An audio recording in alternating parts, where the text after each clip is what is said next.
An important feature of Toolbox is the address book. The address book allows you to maintain a list of devices that you communicate with frequently. The addresses are saved in an ADR file, allowing you to easily share address books and edit, remove, or import addresses.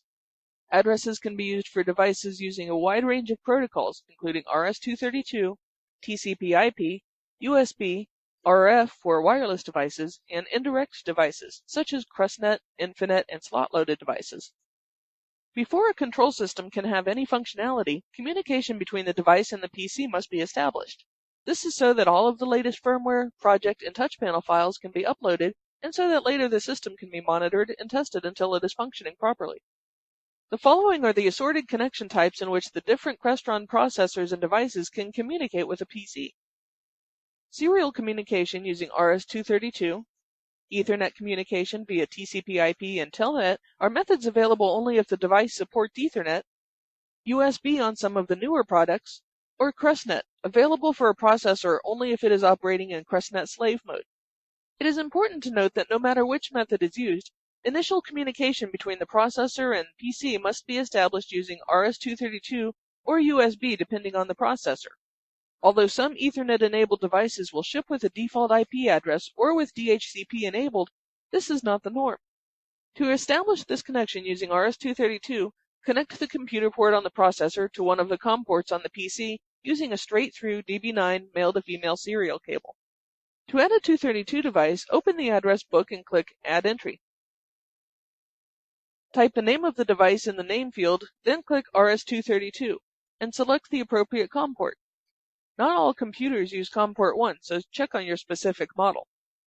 The default serial settings of the 2 series processors are 115/200 baud rate, but you can leave this at auto detect, none 8 and 1 for the parity, data, and stop bits, and we'll leave on the hardware handshaking RTS-CTS option, but not the software X-on X-off. To add a device that uses Ethernet, open the address book and click the Add button. Type in the name for a device and select TCP as your connection type. Enter the device's IP address as appropriate. In this dialog are also entry fields for a port number in case you are using port forwarding on a router to gain access from outside the network. If you are not using this feature, Toolbox will assume the default port of 41794, but if you have changed it, enter it in here. Also available is the ability to set a password for anyone trying to gain access through this address. This can be changed or disabled using the serial connection in case it is lost or forgotten. The device type is typically left on auto detect unless you are connecting to older devices. Several devices now ship with a USB port for PC communications, making uploading faster and easier. When adding 2 or more USB devices of the same model, the host name and/or serial number is required, in addition to the model name.